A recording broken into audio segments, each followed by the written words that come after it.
Bismillahirrahmanirrahim. Assalamualaikum warahmatullahi wabarakatuh. Puji syukur atas kehadirat Allah Subhanahu wa taala, atas limpahan rahmat dan kasih sayangnya pada kita semua. Salam dan selawat kepada junjungan Nabi besar Muhammad sallallahu alaihi wasallam dengan melapaskan Allahumma shalli ala sayyidina Muhammad wa ala ali sayyidina Muhammad. Kembali bersama saya Dr. Rado Yendra, ditemani oleh beberapa sponsor tetap kita. Ada himpunan mahasiswa Prodi Matematik, ada tim animasi riset Prodi Matematik, ada lembaga riset Rado Yendra, Rado Research Center, dan ada rumah singgah dan rumah sakit matematika. Kali ini kita akan berada dalam sesi yang menarik, sesi yang baru, merupakan sesi tanya jawab. Jadi pada sesi ini saya akan mengupas banyak hal, berbagai hal yang ditanyakan oleh mahasiswa, tentunya dalam permasalahan konteks keilmuan statistik matematika. Dan ada juga satu-satu yang pertanyaannya agak melenceng, bersifat umum, tapi kita pahami dan kita maklumi, dan kita akan coba memberikan jawaban apa adanya. Nah, dengan adanya sesi ini, tentu saja bertambah kuat lagi peranan media ini dalam meminimalisir kerugian yang ditimbulkan oleh kuliah dari rumah ini. Kita akan terus meminimalisir kerugian atau efek negatif dari pembelajaran dari rumah. Kita melakukan berbagai hal hanya dengan satu tujuan, agar media pembelajaran ini dapat secara maksimal kita gunakan, sehingga kerugian-kerugian yang diakibatkan oleh efek negatif dari kuliah rumah itu bisa kita kurangkan setahap demi setahap. Tanya jawab ini merupakan hasil dari keingintahuan dari mahasiswa yang belajar dari rumah, yang menyampaikan pertanyaan-pertanyaan melalui grup di WhatsApp yang saya ambil. Tentu saja tidak semua pertanyaan dapat kita jawab, karena ada lebih kurang 100 mahasiswa dari kelas 6A, 6B, dan 6C. Tetapi menariknya, ada beberapa pertanyaan yang hampir-hampir mirip yang saya satukan, dan tentu saja tanya jawab ini tidak mungkin bisa dijawab dalam satu sesi. Tentu kita akan sambung kepada sesi-sesi berikutnya. Oke, untuk pertama kita lihat dulu pertanyaan pertama dari mahasiswa. Pertanyaannya cukup berbobot, saya rasa menarik, sehingga dengan adanya jawaban-jawaban dari pertanyaan ini dapat insya Allah menambah keilmuan dari mahasiswa itu sendiri. Oke, pertanyaan pertama. Kita dari kelas 5B, namanya tak nampak, mungkin terpotong. Pertanyaan dari kelas 5B ini adalah ingin menanyakan bahwa apa hubungan perbedaan dari fungsi gamma dan fungsi beta, dan apa aplikasi sehari-harinya. Nah, yang kedua adalah dia ingin menanyakan apakah ada fungsi tertentu yang hanya bisa dicari estimasi parameter dengan menggunakan Newton-Raphson. Kalau ada, itu apa saja dan fungsi yang bagaimana. Sedangkan pertanyaan dari saudara kita Halimah bin Saldiah, kelas B, Pak, saya ada baca, diketahui bahwa eksponensial adalah hal penting dari distribusi gamma. Oke? Nah, dan pertanyaan saya, hubungan yang bagaimana antara gamma dan eksponen. Oke, dari 3 pertanyaan ini ada saling terkait satu sama lainnya. Tetap dalam konteks fungsi densitas peluang. Oke, yang pertama mungkin kita akan jawab dulu apa hubungan perbedaan fungsi gamma dan fungsi beta. Oke, kita akan coba berikan pencerahan kepada mahasiswa tentang apa itu fungsi beta dan fungsi gamma. Oke. Nah, ini dia.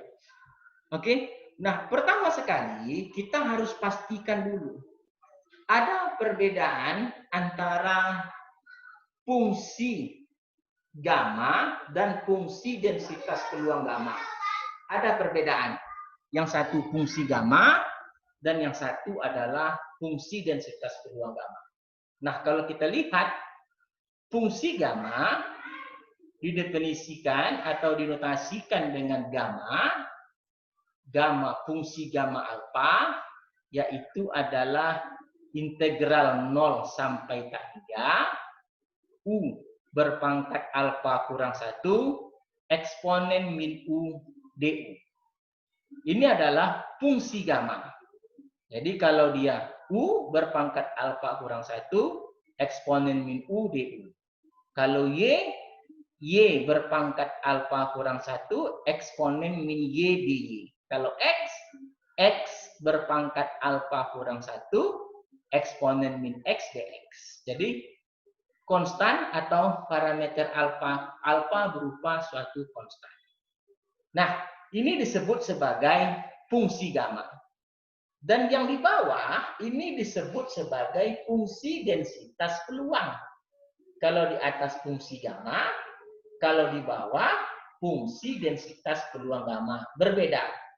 Nah, di mana fungsi densitas peluang gamma itu dengan variabel acak Y, Fy sama dengan Y berpangkat alfa kurang 1 eksponen min Y per beta dibagi dengan beta berpangkat alfa fungsi gamma alfa.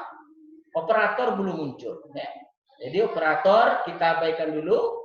Operator akan muncul jika ada pasangannya. Pasangannya apa? Integral. Jadi operator ini tidak ada. Pasang di delete dulu. Untuk variabel acak Y yang besar dari 0. Jadi sekali lagi ada fungsi gamma dan ada fungsi densitas peluang gamma. Merupakan hal yang berbeda. Jadi yang wajib kita tunjukkan satu untuk integral pada batas yang diberikan adalah fungsi densitas peluang gamma. Sedangkan fungsi gamma tidak ada kewajiban harus menghasilkan integral 1 jika fungsi ini diintegralkan. Tetapi untuk fungsi densitas peluang gamma ada kewajiban yang harus ditunjukkan integral terhadap 0 sampai tak hingga karena variabel acak Y-nya itu bisa sama dengan 0. Artinya integral fungsi ini, fungsi densitas peluang gamma, kalau kita integralkan dari 0 sampai tak hingga dia harus 1. Nah, secara konsep, mana yang lebih dahulu diterangkan? Fungsi gamma atau fungsi densitas peluang gamma? Pasti terlebih dahulu harus dipahami fungsi gamma. Kenapa? Karena dalam fungsi densitas peluang gamma ada terkandung fungsi gamma. Nah, oleh sebab itu, bagi saudara yang berminat sebagai tenaga pengajar, tolong dipahami dulu. Dalam membahas fungsi densitas peluang gamma, pastikan dulu fungsi gamma ini dipahami dengan baik. Oke. Kita akan lihat pertama sekali fungsi gamma.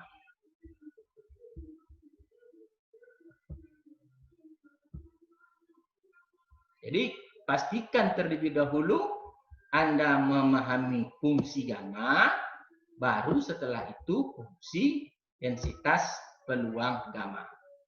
Oke, kita perhatikan bersama-sama. Berdasarkan teori, jika alfa bilangan bulat 0, 1 dan seterusnya, maka fungsi gamma alfa adalah alfa kurang 1 faktorial. Jadi kalau Gamma 6, 5 faktorial. Gamma 10, 9 faktorial. Gamma 1, 0 faktorial. 0 faktorial adalah 1. Nah, tentu saja sebagai orang matematik ada kewajiban kita untuk memahami kenapa dia harus seperti itu. Kenapa harus dicari fungsi gamma itu jika alfa bilangan bulat, maka dicari dengan alfa kurang 1 faktorial. Oke, kita akan lihat pola yang terjadi jika kita runut dengan definisi yang sebelumnya, gamma 1, gamma 2, gamma 3, dan seterusnya. Oke, kita lihat sama-sama. Kita cari dulu gamma 1. Fungsi gamma 1 menurut definisi adalah integral 0 sampai tak hingga untuk Y1 kurang 1. Tadi definisi alfa, karena alfanya merujuk kepada bilangan 1, maka di sini Y1 kurang 1 eksponen min Y dy. Kalau definisi tadi di awal U alfa kurang 1 eksponen min U du. Karena kita menggunakan variabel acak Y, maka dia Y alfa kurang 1 eksponen min Y dy. Oke? Nah, kenapa di sini 1? Karena alfa merujuk kepada bilangan 1. Terus integralkan. Integral 0 sampai tak hingga eksponen min Y, karena Y berpangkat 0 adalah 1. Oke. Integral eksponen min Y untuk 0 sampai tak hingga. Nah, ini saya rasa integral ini integral anak-anak. Tentu kita pahami bahwa gamma 1 itu adalah 1. Oke, sekarang kita lihat gamma 2. Gamma 2 artinya definisi gamma tadi, kita akan rubah alfa dengan 2. Gamma 2 sama dengan integral 0 sampai tak hingga Y 2 kurang 1. Karena ingat ini tadi alfa, karena alfanya itu adalah 2, maka di sini Y berpangkat 2 kurang 1 eksponen min Y dy. Oke, sehingga integral berikut menjadi gamma 2 sama dengan integral 0 sampai tak hingga Y eksponen min Y dy. Nah, untuk menyelesaikan integral tersebut, tentu cara yang kita pahami ketika mengambil kalkulus adalah integral parsial. Integral parsial mengatakan bahwa integral U dV sama dengan U kali V dikurang dengan, berarti U V dikurang dengan integral VD. Oke, ini integral parsial. Ada permisalan U dan dV. Kalau kita ambil U-nya adalah Y, kita ambil U adalah Y, dan dV dan du adalah dy. Jadi kalau kita ambil U sama dengan Y, maka du adalah dy. Tentu kalau U-nya adalah Y, eksponen min Y menjadi dV. dV eksponen min Y, di mana V integral dari dV adalah minus eksponen minus Y. Nah, berarti integral kita sekarang gamma 2 tadi menjadi min Y eksponen min Y, karena tadi di sini dinyatakan UV, nih, UV. Karena U-nya adalah Y dan V-nya eksponen minus eksponen min Y, maka minus Y eksponen min Y dari 0 sampai tak hingga. Ditambah dengan integral dikurang dengan integral VD. Nah, di sini karena menjadi tambah, karena V, nih nilai V kita, V bernilai minus, maka minus ketemu minus menjadi plus. Oke. Integral eksponen min Y dy. Nah, sekarang kita perhatikan sama-sama. Nah, kalau kita lihat di sini fungsinya. Kalau kita lihat, oke, min Y eksponen min Y untuk 0 sampai tak hingga. Jadi, kalau kita masukkan 0 kepada Y, artinya 0 dikali sesuatu menjadi 0. Ketika tak hingganya kita masukkan kepada eksponen min tak hingga, 0. Jadi kalau begitu, hasil minus Y eksponen min Y untuk 0 sampai tak hingga adalah 0. Oke, makanya di sini hasilnya 0 tambah integral eksponen min Y. Nah, kita lihat definisi eksponen pangkat min Y tadi adalah untuk menunjukkan gamma 1. Oke, sekali lagi, integral eksponen min Y untuk 0 sampai tak hingga untuk menunjukkan gamma 1.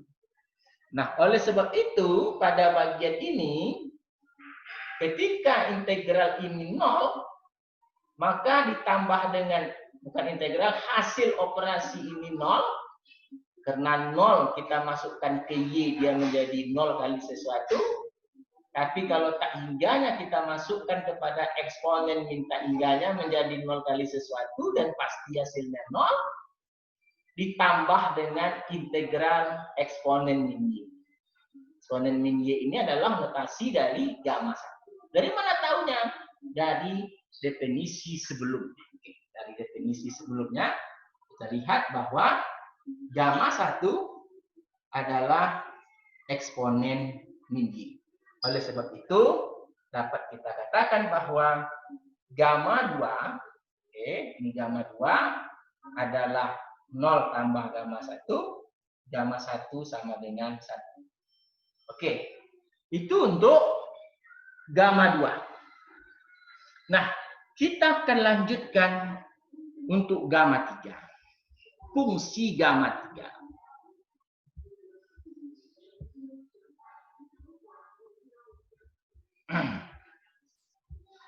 Kita telah melihat bentuk gamma 1 dan gamma 2. Sekarang saatnya kita melihat bentuk gamma 3. Oke, sekali lagi kita lihat. Kita lihat sekali lagi. Gamma 3. Oke. Gamma 3 sama dengan, kalau kita lihat sama-sama di sini. Oke. Gamma 3 sama dengan integral 0 sampai tak hingga Y. Alfa kurang 1. Alfanya 3. 3 kurang 1. Eksponen min Y dy.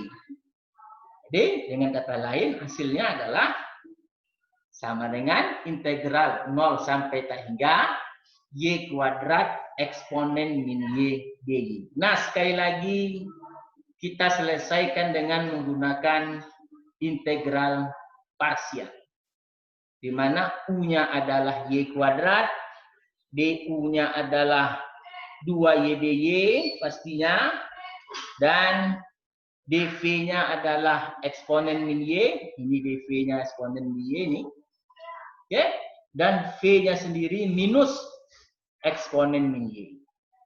Jadi integralnya menjadi integral uv kurang vdu. U-nya uv adalah minus y kuadrat eksponen min y, oke? Untuk 0 sampai tak hingga. Ketika kita masukkan 0, Y-nya yang 0. 0 kali sesuatu, dia 0. Tetapi, kalau kita masukkan tak hingga, nilai tak hingga ini, ke dalam eksponen min tak hingga, dia menjadi 0. 0 kali sesuatu juga 0. Berarti, min Y kuadrat eksponen min Y untuk 0 sampai tak hingga adalah 0. Tambah VDU. Kenapa tambah? Karena tadi di sini V-nya minus, oke. Minus ketemu minus menjadi plus. Oke. plus V DU, V-nya adalah eksponen min Y, DU adalah 2Y DY, berarti 2Y. Oke, keluarkan 2, keluar, nih, 0. Kita tahu tadi kenapa sebabnya 0, karena ini tadi bernilai 0, tentu di sini 0 tambah 2. Nah, sekarang perhatikan. Hasilnya kir 2 dikali gamma 2. Kenapa? Karena integral 0 tak hingga 0 sampai tak hingga Y eksponen min Y adalah definisi dari gamma 2. Jadi kalau begitu, gamma 3, oke, kita lihat tadi, gamma 3 nih, adalah 2 gamma 2. Oke, dapat kita ya? Gamma 3 adalah 2 gamma 2. Kita lanjutkan. Kita akan lihat gamma 4. Ini gamma 4. Gamma 4 berdasarkan teori tentu integral, oke, integral 0 sampai tak hingga Y berpangkat alfa. Alfa merujuk kepada angka 4, berarti Y berpangkat 4 kurang 1, eksponen min Y, DY. Sama dengan integral Y pangkat 3, eksponen min Y DY, 0 sampai tak hingga. Sekali lagi, integral ini selesaikan dengan parsial. Ambil U sama dengan Y pangkat 3, DU sama dengan 3Y kuadrat DY, dV-nya tetap eksponen min Y, V-nya minus eksponen min Y. Oleh sebab itu, integral menjadi UV, Y pangkat 3 kali minus eksponen min Y, tentu minus Y pangkat 3, eksponen min Y untuk 0 sampai tak hingga kurang. Tetapi di sini minus, kita tahu bahwa V-nya tadi minus, rumusnya tadi minus, minus ketemu minus plus. 0 sampai tak hingga. 3Y kuadrat eksponen min Y DY. Nah ini tentu integral yang ini 0. Kenapa 0? Ketika 0 kita masukkan ke Y pangkat 3 dia 0. Dan ketika tak hingga kita masukkan ke Y, eksponen min tak hingganya yang 0. Jadi ini 0. Tambah dengan 3 integral Y kuadrat eksponen Y. Nah kita tahu integral 0 sampai tak hingga untuk Y kuadrat eksponen min Y DY adalah definisi dari gamma 3. Dari mana kita tahu gamma 3? Jelas kita tadi telah tunjukkan bahwa gamma 3 ini dia tadi. Oke.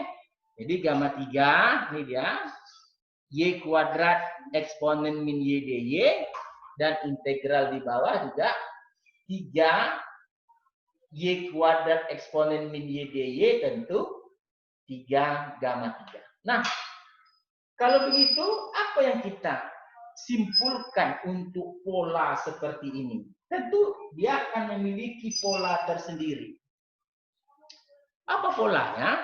Tentu ketika kita mencari nilai gamma 3 menghasilkan 2 gamma 2 dan kita ketika mencari gamma 4 menghasilkan 3 gamma 3. Dan pasti ketika saudara mencari gamma 5 akan menghasilkan 4 gamma 4. Nah, kalau begitu kita akan lihat seperti apa kesimpulan pola yang kita hasilkan dari melihat pola-pola gamma yang telah kita cari sebelumnya. Oke, kita lihat pola yang dihasilkannya itu bagaimana.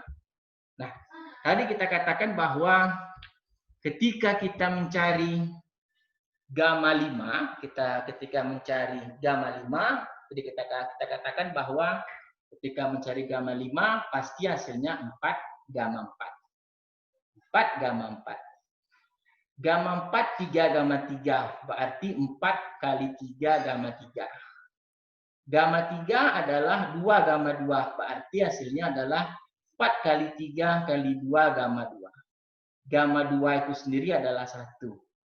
Jadi kalau begitu, kita telah memutuskan, kita telah menyimpulkan bahwa gamma alfa itu adalah alfa kurang 1 faktorial.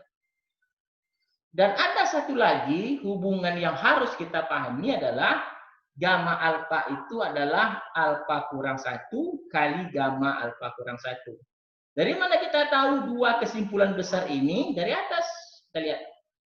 Ketika kita mencari gamma 5, artinya 4 kali 3 kali 2 kali 1. Berarti gamma 5 adalah 5 kurang 1 faktorial. Tapi di samping itu, gamma 5 adalah 5 kurang 1 kali gamma 5 kurang 1. Atau secara umum, gamma alfa itu adalah alfa kurang 1 faktorial.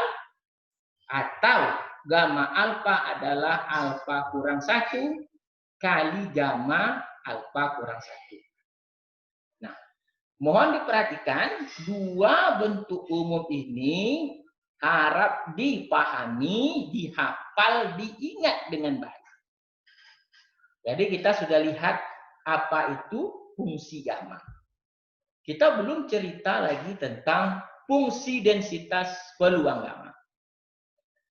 Nah, setelah kita memahami fungsi gamma dengan baik, tentu kita bisa naik ke tahapan berikutnya untuk menyelesaikan fungsi densitas peluang gamma. Oke, kita lanjutkan.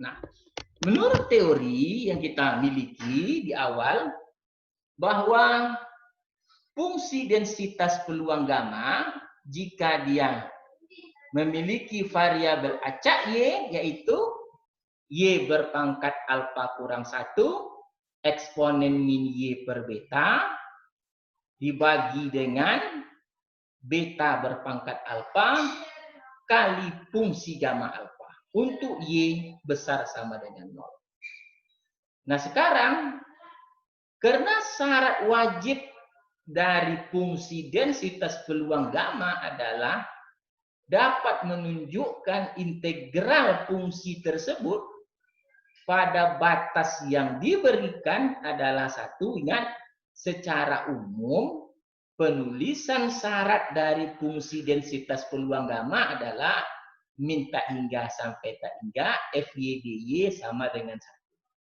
Tetapi jika Fy-nya dirubah menurut kepada fungsi tertentu, maka batas pun akan ikut berubah sesuai dengan batas yang diberikan. Jadi kalau kita ingin menunjukkan bagaimana fungsi densitas peluang gamma, tentu yang akan kita mainkan adalah integral 0 sampai tak hingga. Beda ya, tadi secara umum min tak hingga sampai tak hingga, karena ini definisi awal atau bentuk umum. Ketika kita rubah fungsi, berarti batas pun berubah menjadi 0 sampai tak hingga untuk fungsi densitas peluang gamma. Nah, integral yang ini akan kita tunjukkan dia satu. Ini satu dia. Nah, oke, lanjut. Maka cara menunjukkan misal U sama dengan Y per beta. Jadi yang Y per beta di sini kita andaikan sebagai U. Oke. Dari sini kita peroleh bahwa Y itu adalah U kali beta. Jadi kalau U-nya Y per beta, tentu Y-nya adalah U kali beta. DU-nya pasti seperbeta DY, sedangkan DY-nya adalah beta DY. Nah, permisalan-permisalan ini kita rubah ke dalam bentuk integral yang akan dicari. Oke, kita lihat, kita rubah. Y berubah menjadi U kali beta. Maka di sini muncullah U kali beta. Pangkat tetap alfa kurang 1, eksponen min U, karena tadi Y per beta adalah U, eksponen min U. DY ikut berubah karena tadi dy beta du. dy menjadi beta du. Nah, bagi dengan beta alfa fungsi gamma alfa. Karena beta dan alfa adalah konstan, kita tarik keluar. Jadi dia menjadi 1 per beta alfa gamma alfa integral U berpangkat alfa kurang 1, beta berpangkat alfa kurang 1. Kenapa bisa begini? Karena gini. Perkalian ini U kali beta berpangkat alfa kurang 1. Kalau kita pisah menjadi U berpangkat alfa kurang 1 kali beta berpangkat alfa kurang 1 eksponen min U beta. Di sini ada beta berpangkat alfa kurang 1. Oke? Dan di sini ada beta. Kita lihat di sini ada beta. Jadi kalau kita lihat ada beta berpangkat alfa kurang 1 dan di sini ada beta, maka beta alfa kurang 1 kali beta tentu dia menjadi beta alfa. Oke, kita lihat selanjutnya.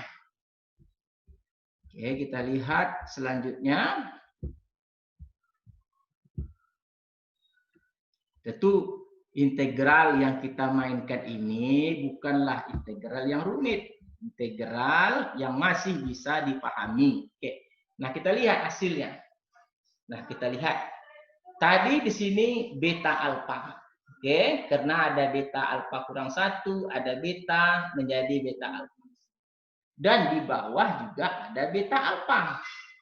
Beta alfa, berarti beta alfanya bisa dicari. Nah, integral kita sekarang adalah 1 per fungsi gamma alfa integral 0 sampai tak hingga U berpangkat alfa kurang 1 eksponen min U dy. Nah, kita perhatikan integral yang di dalam lingkaran ini adalah merupakan definisi fungsi gamma. Sehingga integral terakhir adalah fungsi gamma dibagi dengan fungsi gamma alfa. Fungsi gamma alfa dibagi fungsi gamma alfa. Nah, kalau begitu, kita telah berhasil menunjukkan bahwa fungsi densitas peluang gamma untuk variabel acak Y 0 sampai 1 hasilnya 1. Nah, tentu di sebalik fungsi densitas peluang ada rata-rata. Oke? Rata-rata menurut definisi dinotasikan atau menurut definisi adalah integral min tak hingga Y kali FY dy. Ekspektasi Y. Oke? Ekspektasi Y tentu Y FY dy. Nah, yang selalu saya tekankan dalam perkuliahan, yang menjadi FY adalah suatu fungsi densitas peluang. Jadi FY bukan fungsi sembarang. FY adalah fungsi densitas peluang. Jadi FY bukan fungsi sembarang. Nah, notasi atau bentuk umum tetap min tak hingga sampai tak hingga. Nah, ketika FY kita rubah ke dalam bentuk fungsi yang diminta, fungsi densitas peluang yang diminta, maka batasnya harus disesuaikan. Karena kita berbicara gamma, tentu batasnya 0 sampai tak hingga Y fungsi densitas peluang gamma. Oke? Keluarkan konstan seper beta berpangkat alfa gamma alfa integral 0 sampai tak hingga Y berpangkat alfa. Nah, ingat kenapa berpangkat alfa? Karena di sini ada Y, di sini ada Y berpangkat alfa kurang 1, dikalikan maka dia tinggal Y berpangkat alfa. Eksponen pangkat min Y per beta dy. Nah, di sini kita harus berhati-hati. Kita lihat ya. Nah, sekarang kita lihat integral ini. Nah, penyelesaian integral ini yang di dalam kotak ini harus pertama sekali kita pahami ini dulu. Sebelumnya kita telah membuktikan bahwa integral fungsi densitas peluang gamma untuk 0 sampai tak hingga itu adalah 1. Oke, 1. Ini sudah kita buktikan sebelumnya.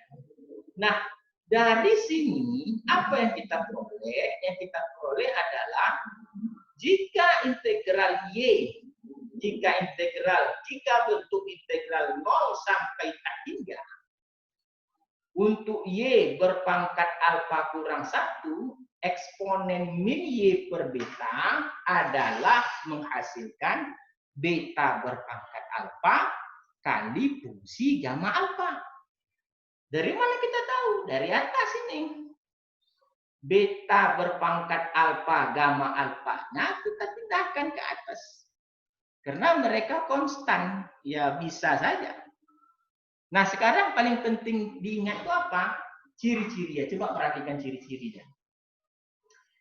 Jika ada variabel acak Y, ada sembarang konstan alfa, diikuti oleh minus 1, dan eksponen min Y, ingat min Y tidak boleh min Y kuadrat, tidak boleh min ln Y, tidak boleh, mesti min Y. Dibagi dengan beta, beta konstan, sembarang konstan. Maka hasilnya adalah beta alfa, ingat yang pembagi dari min Y ini, beta berpangkat alfa, ciri-ciri alfa apa? Kalau ada konstan diikuti oleh min 1. Oke, berarti dia beta alfa, gamma alfa. Alfa juga menunjukkan bahwa konstan alfa, sembarang alfa adalah diikuti min 1. Nah, sekarang coba lihat, kita perhatikan integral yang di dalam kotak. Y berpangkat alfa, eksponen min Y per beta. Nah, jika alfa di sini saya modifikasi menjadi alfa tambah 1 kurang 1, sama saja. Jadi integral yang di bawah ini sama dengan yang di atas. Nah, kenapa saya modifikasi? Karena saya menginginkan muncul angka minus 1 yang mengikutinya adalah sembarang konstan. Karena sembarang konstannya alfa tambah 1 dan betanya tetap ada minus Y. Ingat sekali lagi, tidak boleh Y kuadrat, tidak boleh minus log Y, mesti minus Y per B, maka hasilnya adalah beta berpangkat alfa tambah 1. Dari mana taunya? Karena angka minus 1 ini yang di depannya adalah konstan alfa tambah 1. Berarti hasilnya adalah beta berpangkat alfa tambah 1, gamma alfa tambah 1. Oke, jadi kalau gitu kita lihat integral yang di dalam kotak ini adalah beta berpangkat alfa tambah 1 dikali fungsi gamma alfa tambah 1. Mudah dipahami? Mudah, tidak ada yang susah. Oke, kita lanjutkan.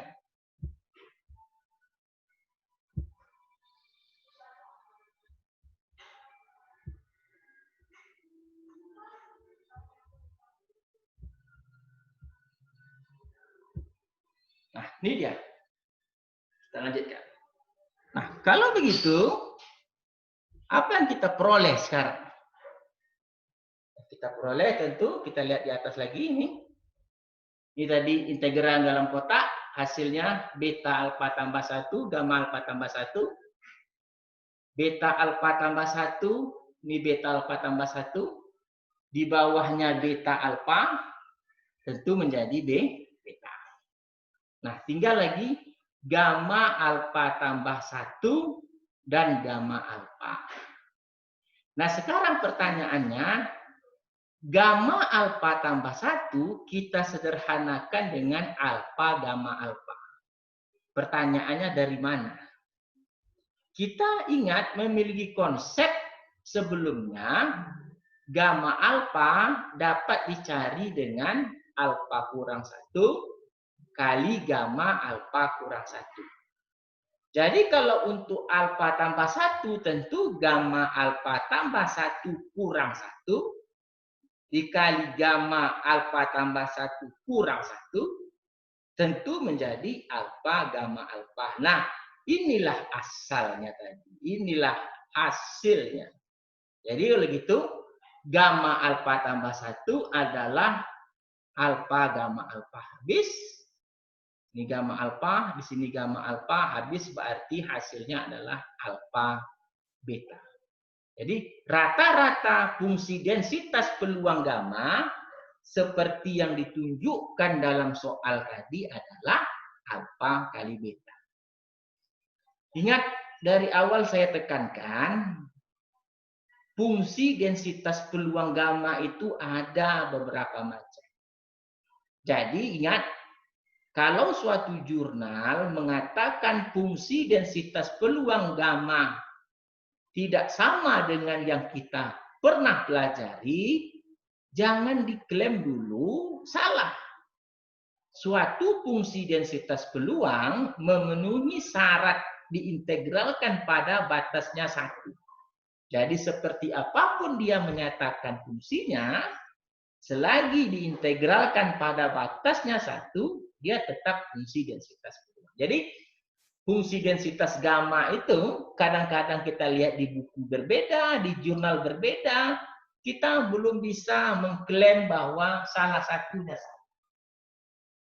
Bisa jadi dua-duanya benar kalau diintegralkan pada batasnya 1. Oke, kita lanjutkan dengan variasi. Setelah rata-rata ada variasi. Variasi adalah ekspektasi Y kuadrat dikurang dengan ekspektasi Y dikuadratkan. Ekspektasi Y dikuadratkan adalah alfa kuadrat kali beta kuadrat. Dari mana saya tahu? Karena ekspektasi Y sebelumnya adalah alfa beta. Tentu kalau ekspektasi Y dikuadratkan tentu alfa kuadrat beta kuadrat. Nah, yang belum ada yaitu ekspektasi Y kuadrat kita cari. Sesuai dengan definisi, yang dimaksud dengan ekspektasi Y kuadrat adalah integral Y kuadrat Fy dy untuk min tak hingga sampai tak hingga. Ingat, Fy selalu fungsi densitas peluang.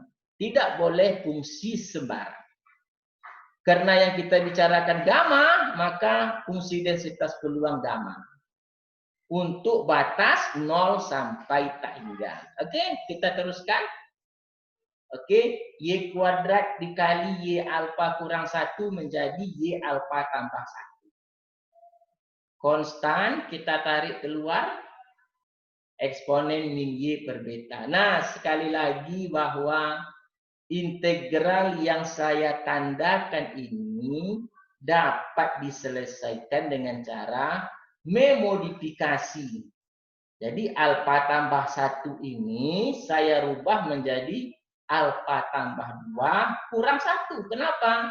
Karena saya menginginkan ada sembarang konstan yaitu alfa tambah 2 di muka min 1 dan eksponen min Y per betanya tetap ada Y per sembarang konstan beta, maka integral ini telah kita bahas sebelumnya akan menjadi seperti berikut.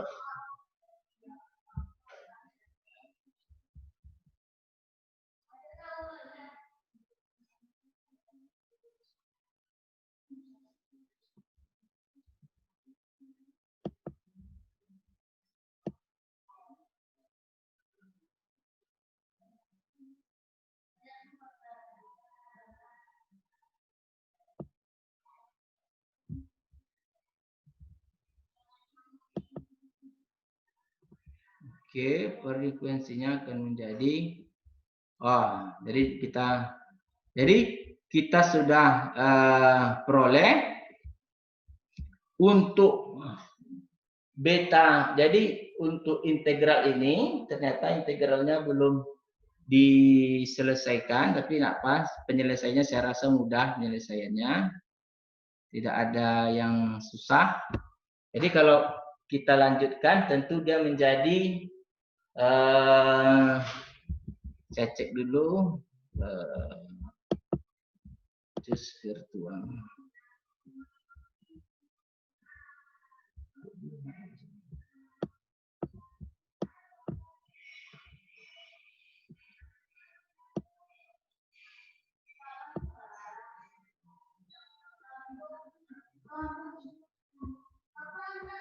Oke, kita periksa dulu.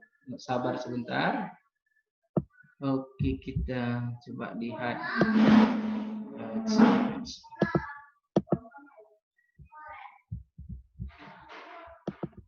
Oke.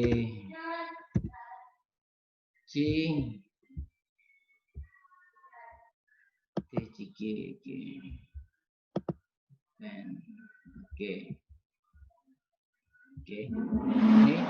Maka integral kita sekarang menjadi beta alfa tambah 2, gamma alfa tambah 2. Ingat kenapa beta alfa tambah 2? Sekali lagi kita coba review sedikit. Sebelumnya kita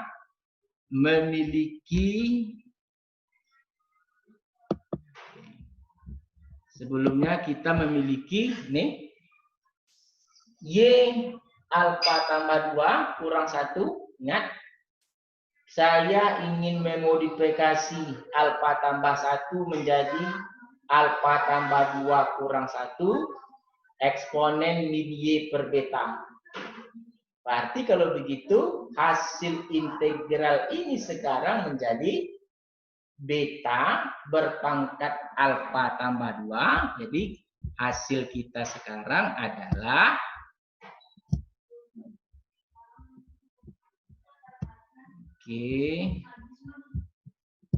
nah ini dia.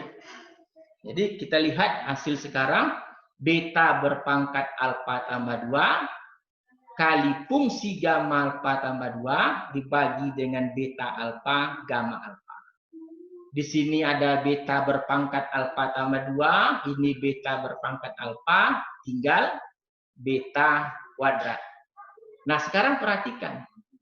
Gamma alfa tambah 2 boleh saya pecah menjadi alfa tambah 1 kali gamma alfa tambah 1. Dan gamma alfa tambah 1 sendiri adalah alfa gamma alfa. Oleh sebab itu, hasilnya adalah alfa tambah 1 kali alfa gamma alfa. Gamma alfa per gamma alfa habis, sehingga hasilnya menjadi alfa kuadrat, beta kuadrat tambah alfa beta kuadrat. Oke? Lalu variasi menjadi, ini dia tadi, dari sini hingga sini adalah ekspektasi Y kuadrat, nih di atas. Dan yang di belakangnya kurang ekspektasi Y dikuadratkan. Di sini ada alfa kuadrat beta kuadrat. Di sini minus alfa kuadrat beta kuadrat, habis. Berarti tinggal alfa beta kuadrat. Oke. Nah, sekarang kita memiliki rata-rata alfa beta, variasi alfa beta kuadrat. Sekarang fungsi beta. Tadi menanyakan fungsi beta. Di awal kita cerita fungsi gamma. Lalu mengikut fungsi densitas peluang gamma. Sekarang kita lanjut kepada fungsi beta. Fungsi beta dinotasikan beta alfa beta. Merupakan integral 0 sampai 1. Nah, beda ya. Kalau gamma tadi 0 sampai tak hingga, kalau beta selalu 0 sampai 1, Y berpangkat alfa kurang 1, 1 kurang Y berpangkat beta kurang 1. Nah, pertanyaannya tadi, apa hubungannya dengan fungsi gamma? Ternyata fungsi beta alfa itu adalah gamma alfa dikali gamma beta per gamma alfa tambah beta. Ingat, gamma alfa, alfa kurang 1 faktorial, gamma beta, beta kurang 1 faktorial, gamma alfa tambah beta kurang 1 faktorial. Ini hubungannya. Sudah terjawab. Jadi, setelah fungsi beta kita pahami, kita akan langsung dengan fungsi densitas peluang. Nah, fungsi densitas peluang dari beta berbentuk Y berpangkat alfa kurang 1 dikali 1 kurang Y berpangkat beta kurang 1 dibagi dengan konstan fungsi beta alfa beta. Jadi untuk membuktikan dia ini adalah fungsi densitas peluang, kita integralkan. Nah, integralnya tidak rumit. Karena bentuk di atas sama dengan bentuk di bawah.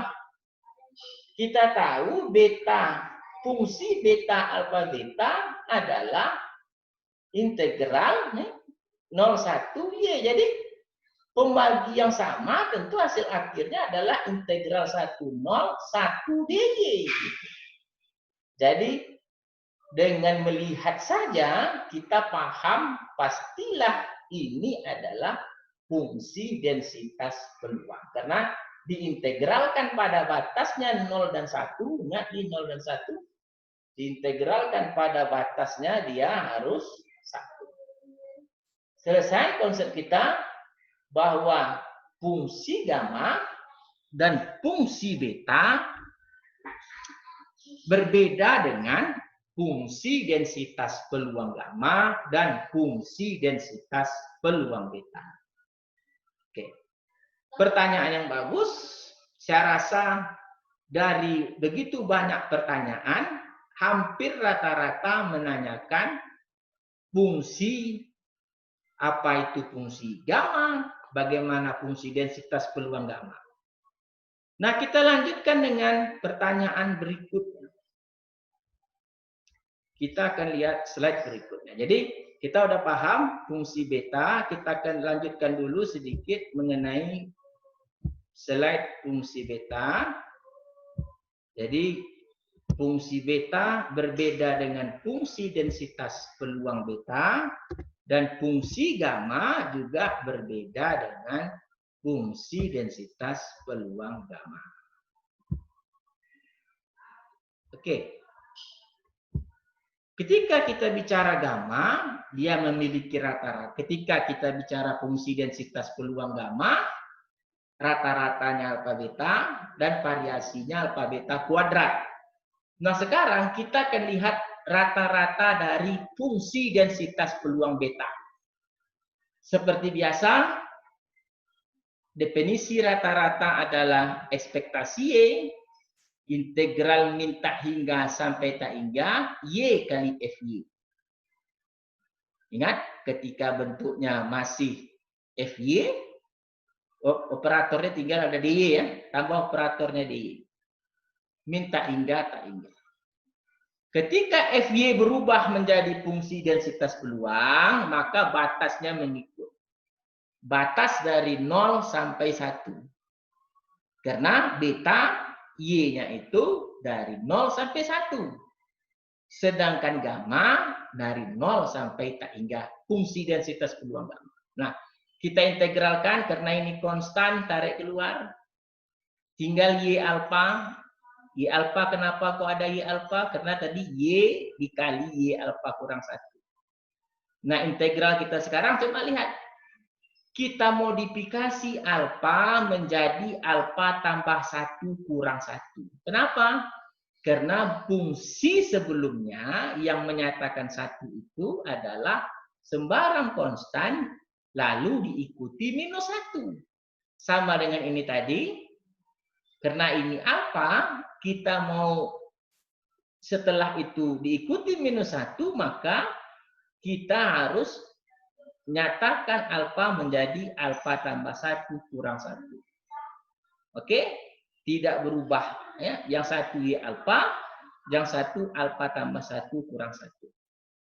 Nah, kalau begitu, apa yang terjadi? Yang terjadi adalah tentu fungsi densitas ini menjadi Karena Y alfa tambah 1 tentu dia menjadi beta alfa tambah 1, beta. Ini tambah, ini sekali lagi ini tambah. Beta alfa tambah 1, beta. Kenapa di sini tambah 1? Karena di sini adalah Y-nya alfa tambah 1. Maka di sini fungsi beta, beta alfa tambah 1, beta dibagi dengan beta alfa beta. Nah, kita tahu definisi dari beta itu adalah gamma alfa tambah 1 kali gamma beta. Kenapa alfa tambah 1? Di sini alfa tambah 1. Dibagi dengan alfa tambah 1 tambah beta. Nah, di sini kok terbalik? Kok tambahnya di atas ya? Tadi ini kan bagi. Jadi kalau bagi tentu kalau mau kita ganti kali dibalikkan. Oke? Alfa tambah beta di atas dibagi dengan gamma alfa kali gamma beta. Ingat kenapa posisi terbalik? Karena sebelumnya dia adalah di bawah bagi. Nah, seperti teori sebelumnya, gamma alfa tambah 1 berubah menjadi alfa kali fungsi gamma alfa. Jangan salah. Di sini gamma beta habis, ada gamma beta habis. Oke. Lalu ada gamma alfa tambah beta, ada ini gammanya jangan tinggalin. Di sini ada tanda gamma, gamma alfa beta, gamma alfa beta habis. Ingat, di sini gamma alfa tambah beta tambah 1. Jadi dapat kita rubah menjadi sama dengan alfa tambah beta kali gamma alfa tambah beta. Kenapa sih koknya begitu? Tadi kita udah bahas. Kalau gamma alfa itu adalah alfa kurang 1 kali gamma alfa kurang 1. Jadi kalau gamma alfa tambah 1 tambah beta, atau kita sederhanakan alfa tambah beta tambah 1, kalau kita dia sederhanakan tentu menjadi alfa tambah beta kali gamma alfa tambah beta. Nah, hasil akhirnya karena ada alfa tambah beta, gamma di sini sekali lagi ada gamma alfa tambah beta, gamma alfa, ada gamma alfa, berarti tinggallah dia alfa per alfa tambah beta. Nah, dengan cara yang sama persis, variasi Y dapat kita lakukan. Silakan lakukan sendiri untuk variasi Y. Ekspektasi Y dikuadratkan sudah dapat. Alfa kuadrat per alfa tambah beta kuadrat. Kenapa begini? Karena ekspektasi Y-nya adalah alfa per alfa tambah beta. Maka ekspektasi Y dikuadratkan adalah alfa kuadrat per alfa tambah beta dikuadratkan. Tinggal lagi kita mencari ekspektasi Y kuadrat dengan menggunakan formula integral min tak hingga Y kuadrat FY DY. Ingat, kalau FY dirubah menjadi fungsi densitas peluang beta, maka batas berbeta menjadi 0 sampai 1. Oke, merupakan hal yang sangat mudah untuk dipahami. Oke, selesai tahapan pertanyaan yang pertama, sudah kita jawab tadi pada saudari yang bertanya, rekan-rekan yang bertanya, banyak yang bertanya tentang alfa dan beta, sudah kita kupas secara mendalam. Lalu kita masuk pertanyaan berikutnya. Tadi ada yang bertanya, 2i, kita coba.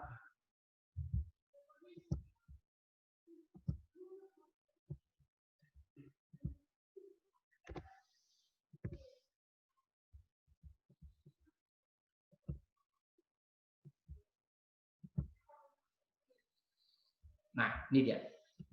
Nah, kita akan lihat bahwa ada pertanyaan bahwa fungsi densitas peluang jika parameternya tidak dapat diestimasi secara metode momen dan metode grafik, pastilah dia dapat diestimasi dengan metode maksimum likelihood. Oke? Jadi kalau begitu, kita harus pahami pertanyaan tadi, kapan dia harus digunakan metode maksimum likelihood jika tidak dapat diselesaikan dengan metode momen dan metode grafik. Ingat teori yang pernah kita bahas, jika fungsi densitas peluang dalam mengestimasi parameternya tidak dapat dilakukan dengan teknik momen maupun teknik grafik, maka satu-satunya cara adalah maksimum likelihood. Oke, maksimum likelihood ini ada dua cabangnya. Ada yang disederhanakan mudah tanpa menggunakan numerik, dan ada yang harus dilaksanakan dengan cara numerik. Jadi jawabannya adalah fungsi maksimum likelihood dapat digunakan jika cara grafik dan cara metode momen tidak dapat dilaksanakan. Nah, sekarang apa hubungan dengan kedua metode tadi? Nilai estimasi yang dilakukan dengan metode momen dan grafik dapat digunakan sebagai nilai awal untuk menyelesaikan estimasi parameter dengan menggunakan maksimum likelihood yang penyelesaiannya tidak bisa mengelakkan metode numerik. Ingat, ada fungsi densitas peluang yang satu variabel, sudah kita bahas pada sesi sebelumnya, diselesaikan dengan momen bisa, diselesaikan dengan momen dia tidak bisa.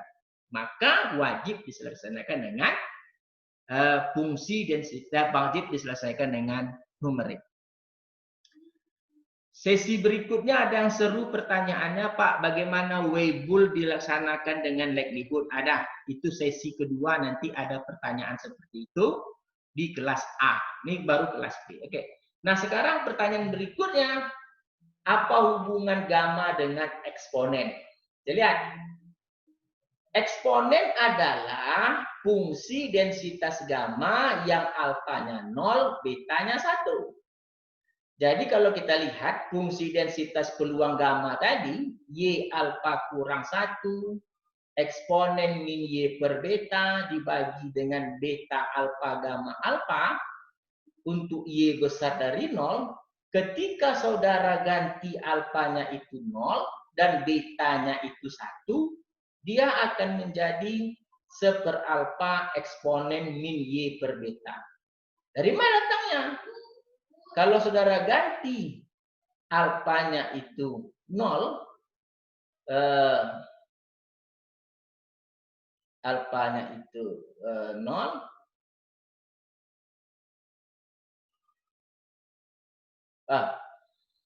maaf, salah. Yang dimaksud dengan fungsi densitas, salah, sekali lagi ini kita ralat ya.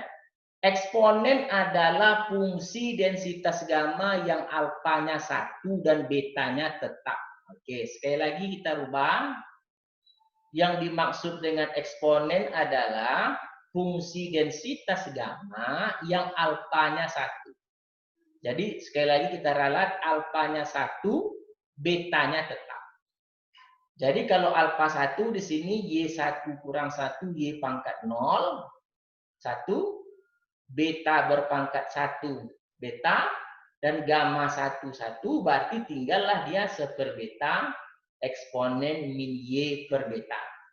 Jadi sekali lagi kita ulang jawaban untuk saudari Uswatun, bahwa yang dimaksud hubungan antara eksponen dan gamma adalah menukar alfa itu sama dengan 1 dan betanya tetap untuk fungsi densitas peluang gamma.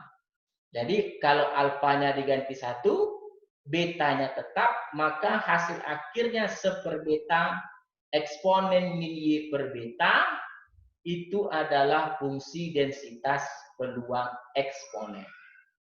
Rata-ratanya beta, kenapa beta? Kalau gamma tadi rata-ratanya alfa beta, karena ada definisi bahwa eksponen itu adalah alfanya 1, betanya tetap, maka ekspektasi Y itu adalah alfa 1 kali beta.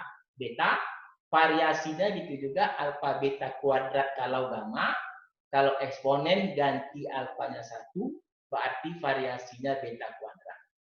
Nah ini mungkin tadi ini terbuat ketika kita cerita beta 0101. Kita lupa sekali lagi untuk saudari Yuswatun agar tidak salah, yang hubungan antara eksponen dengan gamma adalah fungsi densitas peluang gamma yang alfanya itu 1, ini kita ganti 1, dan betanya tetap, betanya ini ada betanya tetap, maka hasilnya itu menjadi 1 per beta eksponen min Y per beta. Dan inilah yang dimaksud dengan fungsi densitas eksponen. Oke, saya rasa pertanyaannya sangat bagus dan telah kita jawab dengan baik. Oke.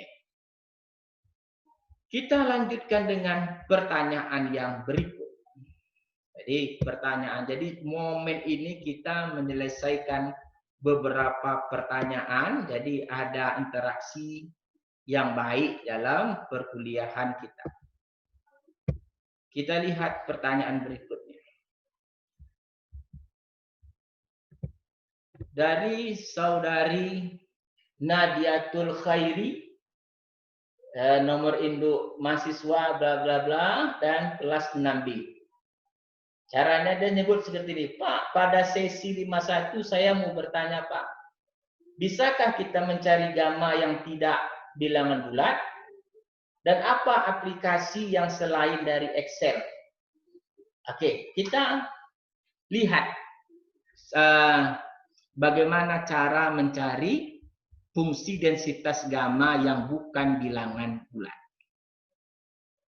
Pertanyaan dari saudari Nadiatul Khairi. Nah,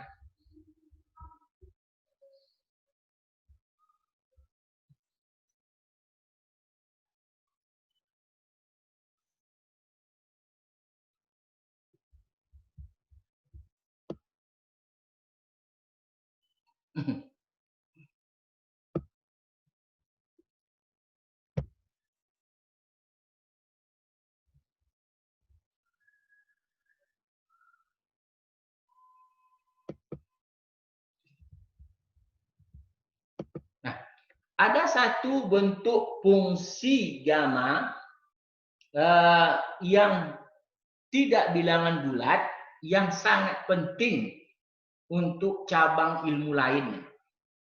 Ketika kita berbicara gamma setengah. Gamma setengah.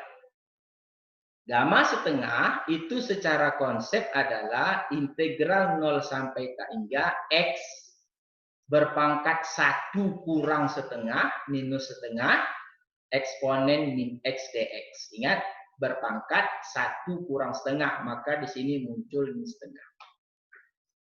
Gamma setengah itu sangat penting dan sangat diminati oleh cabang ilmu lain untuk menentukan gamma setengah. Nah, integral ini kalau kita misalkan X itu U kuadrat, tentu dx menjadi 2du. Kalau x u kuadrat, tentu u-nya berpangkat min 1. X-nya tadi u kuadrat, eksponen min u kuadrat. Du, dx-nya menjadi 2u du, di sini 2u du. Tentu kalau kita integralkan, letak 2u kali u pangkat min 1 habis, maka integralnya menjadi 2 integral 0 tak hingga eksponen min u kuadrat du. Nah, coba lihat cara penyelesaiannya. Persis seperti kita laksanakan menggunakan teknik transformasi variabel. Kita kuadratkan gamma setengah kuadrat. Gamma setengahnya adalah 2 kali integral 0 tak hingga eksponen min u kuadrat, maka kuadratnya adalah 4, 4-nya datang tentu 2 kuadrat. Oke. Sedangkan kuadrat integralnya, yang satu pakai variabel U, yang satu pakai variabel V. Maka integralnya adalah integral 4 integral lipat 2. Nah, eksponen min U kuadrat tambah V kuadrat DU dV. Nah, perhatikan integral ini. Saya rasa tahapan 1, 2, 3, 4 tidak ada yang susah. Sudah kita bahas sebelumnya. Nah, pakai transformasi. Oke, transformasi. Apa transformasinya? U adalah R cos theta, V adalah R sin theta. Nah, ini merubah koordinat kartesius ke dalam koordinat polar atau koordinat kutub. Oke. Jadi sekali lagi ada 5 langkah, 1, 2, 3, 4, dan 5. Jangan, ini udah kita bahas sebelumnya. Jadi menggunakan teknik transformasi. Kenapa dikuadratkan? Kita nanti mau mengakarkan ujung-ujung. Oke, mengakarkan. Jadi kalau kuadratnya dapat, tinggal diakarkan saja. Dapatlah gamma setengah. Jadi kalau kuadratnya dapat, tentu untuk mencari gamma setengahnya, tinggal hasilnya diakarkan. Nah, integral ini kita rubah menjadi integral polar, koordinat polar, dengan menggunakan teknik transformasi. Oke, kita lanjutkan. Kita lanjutkan. Jadi, transformasi variabel yang telah kita pelajari sebelumnya sangat berguna. Oke. Nah, kita lihat. Jadi, kita lihat di sini U kuadrat tambah V kuadrat, R kuadrat, cos kuadrat, tambah sin kuadrat theta. Ini udah kita pahami, R kuadrat. Kenapa R kuadrat? Karena cos kuadrat theta tambah sin kuadrat theta adalah RdR. Nah, ingat kenapa muncul R di sini? Ada Jacobian. Ingat RdR theta. Ada Jacobian. Jangan lupa ada Jacobian. Nah, sekarang batas. Perhatikan batas sekarang. Ada jari-jari, ada sudut. Ingat, kutub, ada jari-jari, ada sudut. Nah, karena U-nya itu 0 sampai tak hingga, maka jari-jarinya juga positif. 0 sampai tak hingga. Kenapa 0 sampai? Kalau normal kemarin minta hingga. Normal gitu juga. Jari-jari mana ada yang negatif. Oke, juga. Nah, sekarang sudut yang berbeda. Kalau sebelumnya sudut 0 sampai 2 pi. Sekarang pi per 2. Waktu kita bicara normal, sudutnya pi per 2 pi. Nah, ketika bicara integral yang soal yang kita bahas sekarang, gamma setengah, untuk sudut 0 pi per 2. Kenapa? Karena yang bernilai positif itu ada di kuadran 1. Kuadran 1 kalau dia lingkaran berarti 90 derajat. Jangan ragu sekarang 0 pi 0 pi. Nah, integral kita berubah menjadi 4 0 pi per 2 0 sampai tak hingga eksponen min R kuadrat dan R. Ingat, R merupakan Jacobian dr dθ. Nah, integralnya integral biasa sudah kita bahas, tidak ada yang aneh di sini. Oke, nah kita dapatkan integral itu adalah pi. Jadi integral gamma setengah kuadrat adalah pi. Nah, oleh sebab itu akarnya, akar tentu kalau di kiri kita akarkan, di kanan kita akarkan. Jadi artinya gamma setengah adalah akar pi. Jadi sekali lagi, batas kita tidak perlu risau. Jari-jari itu tidak mungkin ada yang negatif. Untuk sudut, dia sampai pi per 2. Kenapa? Kita hanya bicara kepada kuadran 1 yang bernilai seluruh. Yang para variabel sebelumnya V itu 0 tak hingga seluruhnya positif. Ini terletak pada kuadran 1. Dan sudutnya juga sudut 90 derajat atau pi per 2. Jadi kalau kita lihat, adakah cara rumus untuk menghitung ya untuk alfa yang bukan bilangan bulat? Ada. Apa dia? Khusus untuk gamma setengah. Nah, dari gamma setengah berkembang kebutuhan orang terhadap hitung-hitungan. Kita lihat. Orang sering menghitung, tidak hanya terbatas kepada gamma setengah. Orang akan menanyakan gamma 3/2 bagaimana? Kita lihat.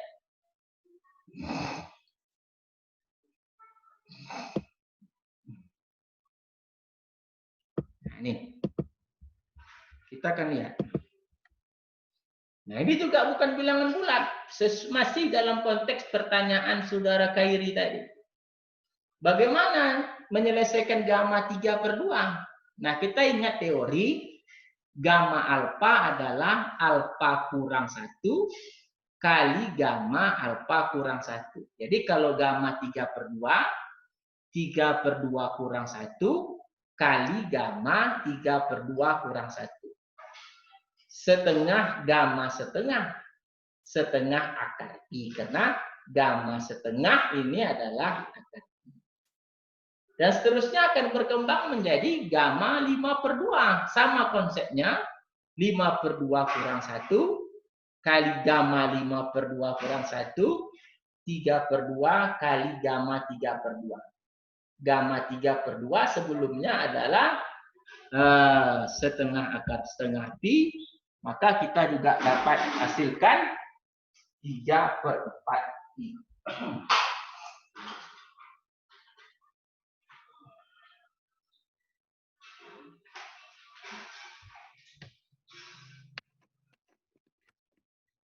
Oke. Itu tadi pertanyaan. Bisakah bagaimanakah cara menghitung alfa yang bukan bilangan bulat? Cara menghitung fungsi gamma untuk alfa yang bukan bilangan bulat. Lalu berikutnya masalah software. Adakah software selain Excel untuk menghitung gamma alfa yang bukan bilangan bulat? Jawabannya ya, ada. Kenapa harus Excel? Dunia sudah berkembang. Excel tuan-tuan anak SMA. Saudara install paket R. Jadi pertanyaannya, adakah software lain selain Excel untuk menentukan nilai alfa? Ada. Software R. Silakan nanti cari di Google software R lalu install, download sendiri, install sendiri. Nah, sehingga mencari gamma 0,5 cukup ketik gamma, ingat M-nya 2, 0,5. Kalau dia gammanya 5, kita tahu 4 faktorial 24, tidak pakai Excel pun bisa kita hitung manual. Nah, kalau mau cari gamma 0,6 pasti gamma 0,6, gamma 10,9 bisa. Hanya tinggal ketik gamma, ketik bilangan yang mau dicari, lalu enter, hasilnya akan keluar. Nah, kita belajar tadi, gamma dari 0,5 adalah akar pi, cocok 1,7. Ya kan? Cocok, karena pi 3,14. Oke? Beta 0,5, 7,3, 0,6. Jadi kalau beta 35, 0,09. Seterusnya. Baik gamma maupun beta bisa dia hitung secara otomatis. Jadi pertanyaannya adalah, bisakah selain Excel? Bisa. Yang disebut dengan software R. Pelajarilah R. Karena R merupakan software khusus untuk orang statistik. Bisa bidang lain bisa. Selesai pertanyaan yang kedua. Sekarang pertanyaan yang berikut. Jadi semakin lama semakin asik. Saya menjawab pertanyaan saudara. Saudara mengerti, saya pun juga kelelahan. Tidak apa-apa. Bagus pertanyaan saudara dapat ilmu, saya dapat pahala. Oke, kita lanjutkan dengan pertanyaan berikut. Pertanyaannya mulai menarik pertanyaannya. Apa lagi pertanyaannya? Excel sudah. Ini apa pertanyaannya? Nah, ini pertanyaannya apa? Kita lihat. Ini tadi udah ya. Ini jadi yang Nadiatul sudah. Ini Riken. Nah, Riken Husnuzan Vito. Pertanyaannya agak nyeleneh sedikit. Apa hubungan mata kuliah statistik dalam kehidupan sehari-hari, Pak? Aduh, ini kalau nggak tahu juga, saudara salah jurusan. Tapi baiklah kita akan jawab, oke? Yang pertama untuk kehidupan sehari-hari, kepala kita berisi dengan ilmu. Nah, itu pasti ya. Menuntut ilmu, apapun mata kuliahnya, yang pertama manfaatnya tentu kepala kita berisi dengan ilmu, itu pasti.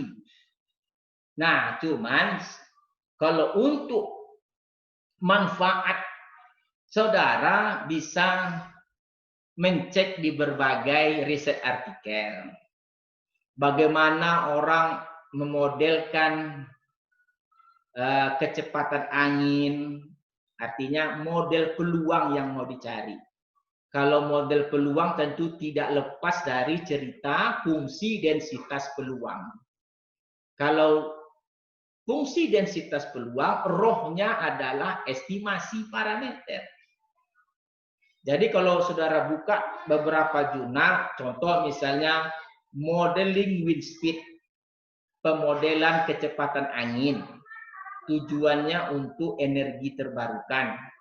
Pasti di sana nanti saudara lihat ada beberapa fungsi densitas peluang yang akan dibahas. Mungkin ada gamma, mungkin ada generalized extreme value, dan seterusnya. Atau fungsi pemodelan hujan. Apalagi ya, banyak ya statistik matematik.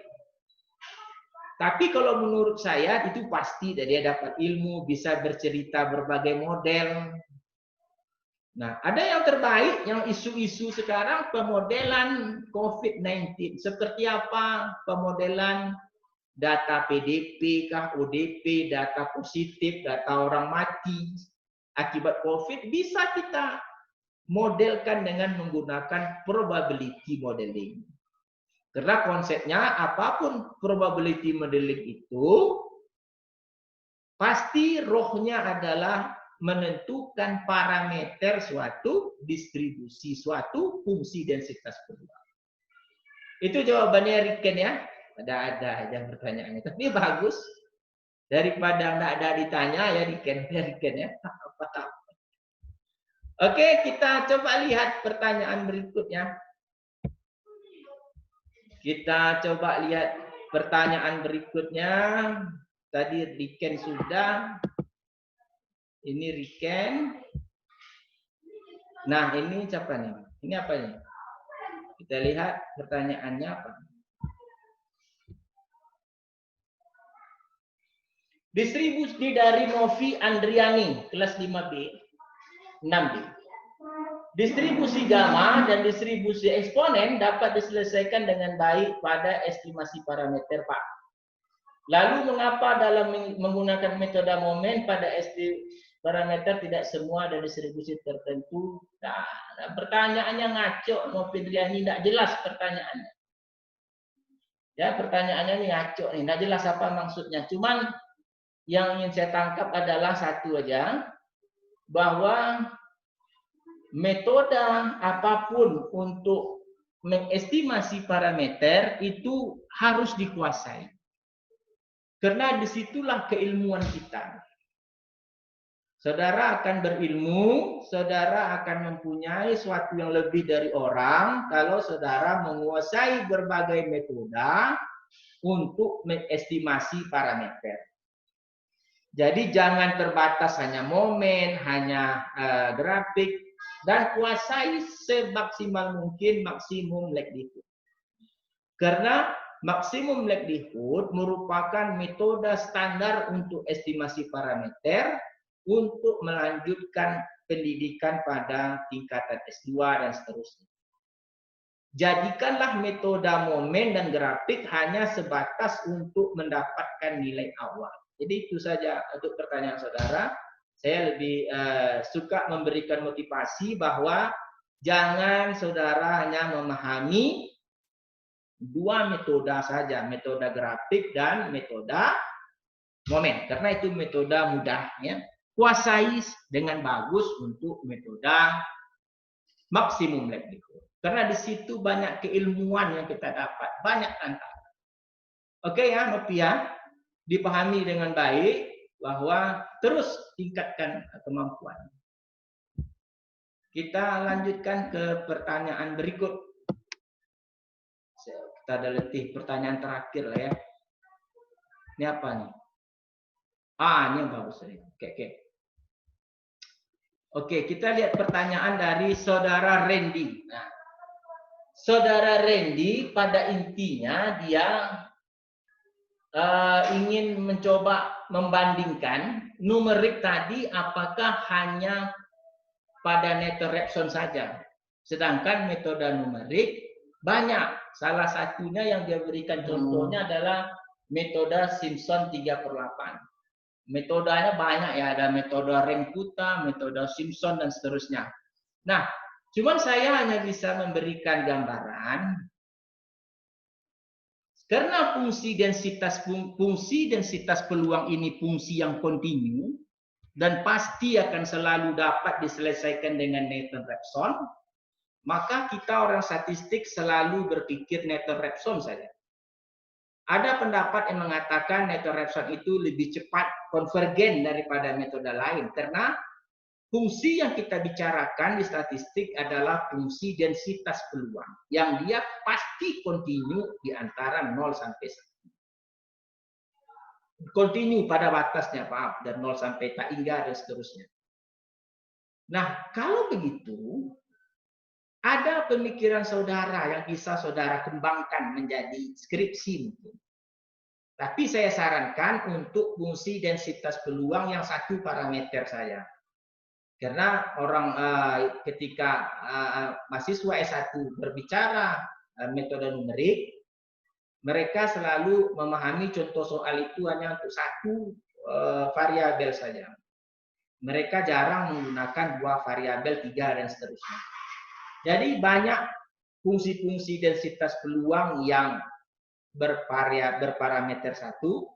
Nanti coba saudara cek di jurnal, ada fungsi densitas peluang Sankar namanya, ada Lindley namanya, Sankar, Sharma dan seterusnya. Cari fungsi densitas apapun dia, tapi satu parameter. Lalu saudara bahas, saudara bandingkan dengan menggunakan Nether Raphson atau metode Simpson 3/8 kah atau Renkuta kah, terserah. Saudara bandingkan, lalu saudara jawab sendiri mana yang cepat. Nah, coba ya saudara Randy, itu bisa saudara gunakan sebagai bahan skripsi. Ambil data, mungkin data hujan kah, kecepatan angin, saudara akan gunakan estimasi parameternya antara perbandingan Nether Raphson dan Simpson 3/8. Di prodi kita yang ahli numerik itu ada Pak Wartono, ada Pak Nizam, ada Ibu Irma, silakan konsultasi dengan beliau. Saya rasa bagus bahannya. Cuman kita orang statistik selalu menyatakan Nether Raphson yang terbaik karena fungsi densitas peluang adalah fungsi yang kontinu pada batas. Kalau gamma 0 sampai tak hingga, dia akan selalu kontinu. Oke? Jadi kita tidak perlu lagi memikirkan fungsi itu kontinu atau tidak. Beda dengan fungsi-fungsi lain. Oke? Jadi sudah pasti ada penyelesaiannya, pasti dia akan konvergen untuk khusus fungsi-fungsi densitas peluang. Terima kasih, ini pertanyaan Randy bagus sekali. Jadi bisa saudara buktikan sendiri. Tapi saran saya ambil yang satu parameter. Jangan yang 2, Weibull 2 parameter. Rumit nanti. Ada Sankar namanya. Distribusi Sankar, ada Lindley namanya. Lindley dan Sankar. Tengok di Google. Satu parameter. Oke. Kita lanjutkan dengan pertanyaan berikutnya. Jadi pertanyaannya makin lama makin Bagus, kita lihat pertanyaan berikutnya. Ini dia. Ini pertanyaan terakhir kita untuk hari ini. Kita lihat, wah ini pertanyaannya. Ini pertanyaannya ngaco juga. Putri Anggraini, kelas 6C. Pertanyaan ini.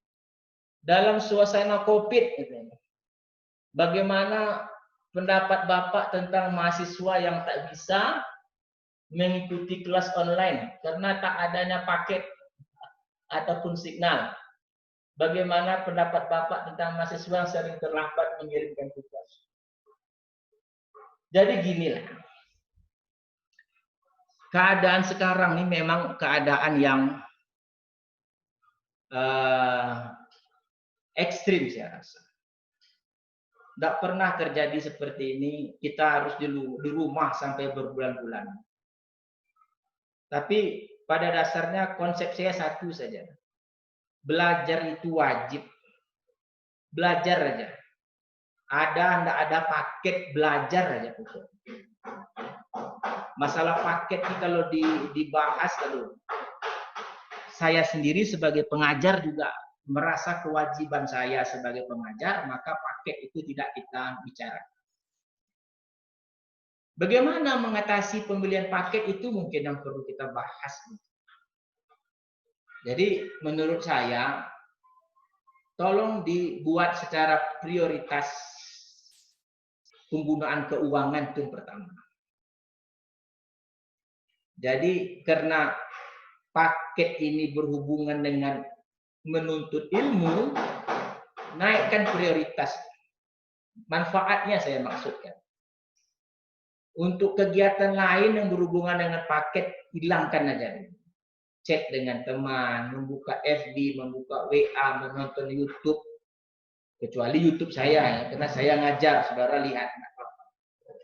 Jadi buat skala prioritas penggunaan uang juga, pembeli paket. Baju masih cantik, nantilah beli baju. Makan kalau bisa makan tuh kalau biasanya seminggu tuh 5 kali goreng ayamnya, sekarang buat sekali aja lah. Sabun batangan juga kalau bisa, dulu sabun tuh 1 batang tuh bisa habis 3 hari, sekarang buat seminggu. Nah artinya apa? Artinya keuangan tadi diprioritaskan manfaatnya. Karena ada kebutuhan paket. Paket ini kita anggap nih wajib untuk menuntut ilmu. Jadi buatlah skala prioritas, itu saran saya. Hal-hal yang tak penting di cancel dulu. Beli bedak misalnya, karena saudara di rumah aja tak usahlah pakai bedak lagi, cukup 1 kali sehari udah. Lipstik kalau anda perempuan adalah lipstik nggak usah pakai lah. Yang ditengok cuma ayah, mak, adik aja, cuma nggak usahlah pakai lipstik dulu. Hemat pakai lipstik, belikan ke paket. Biasa di kampus tiap pagi beli lontong, ke sekarang di rumah nggak usah beli lontong, lagi makan aja nasi enggak. Jadi artinya banyak yang kita bisa hemat, bisa kita press keuangan tadi. Kita prioritaskan beli paket. Cuma pemakaian paket itu jangan untuk yang lain. Nah khusus saya, kalau tidak bisa lihat di YouTube nanti, saya share di Facebook. Lihat di Facebook. YouTube nggak usah, saya nggak wajibkan, kecuali yang banyak paket. Nonton di YouTube. Subscribe, kan enak juga, keren kita kan. Bisa kalah sama kita nanti. Hatta Halilintar. Dosen online nih. Oke ya Putri ya. Jadi saran saya satu aja Putri. Yang pertama, pahami menuntut ilmu itu wajib. Yang kedua, dalam membeli paket, tolong dibuat skala prioritas penggunaan keuangan. Contoh yang saya sebut tadi, kalau biasa di kampus makan lontong, dan di rumah ya nggak usah makan lontong lagi, emak gitu. Biasa di kampus pakai lipstik, habis lipstik 3 hari, sekarang nggak usah lah pakai lipstik lagi. Yang ditengok muka mak, muka ayah, muka adik yang apa pakai lipstik. Sabun batangan tuh biasa habis 3 hari, sekarang buat habis seminggu. Gimana caranya? Ya sekali mandi aja pakai sikit aja lah. Di rumah nggak ada, tekan di rumahnya. Ya Putri ya, tolong dipahami masalah paket. Nah, mengirim tugas, itu juga jadi tolong diapakan juga. Tugas ini sekarang bawakan aja ke tanggung jawab pribadi masing-masing. Perlu tidak tugas dibuat? Kalau saya membuat tugas itu waktu mahasiswa dulu adalah sebagai indikator saya ngerti. Kalau saya ngerti, tugas akan saya buat. Karena saya serius belajar. Tapi kalau tidak ada serius belajar dan cuek aja terhadap perkuliahan, pasti tugas itu akan terlambat. Tapi jika menganggap tugas sebagai kebutuhan, sebagai indikator saudara paham atas teori perkuliahan, pasti saudara. Oke, jadi masukan saya itu aja, nggak bisa banyak saya kasih masukan. Cukup ya, cukup Putri ya. Jadi semangat. Oke. Jadi ternyata pertanyaan yang kita dapat jawab pada hari ini cukup banyak, cukup bervariasi pertanyaannya. Ada yang menjurus kepada teori perkuliahan dan ada yang menjurus kepada masalah umum, dan itu sangat baik saya rasa untuk silaturahmi di antara kita tetap terjalin di suasana COVID ini. Nah, untuk sesi-sesi berikutnya, pastikan saudara hadir terus karena banyak lagi pertanyaan-pertanyaan menarik yang saya simpan yang memang menjurus kepada teori perkuliahan kita. Salah satunya adalah penyelesaian distribusi yang dua variabel menggunakan likelihood. Dia wajib digunakan metode numerik. Kalau tidak digunakan, tidak selesai.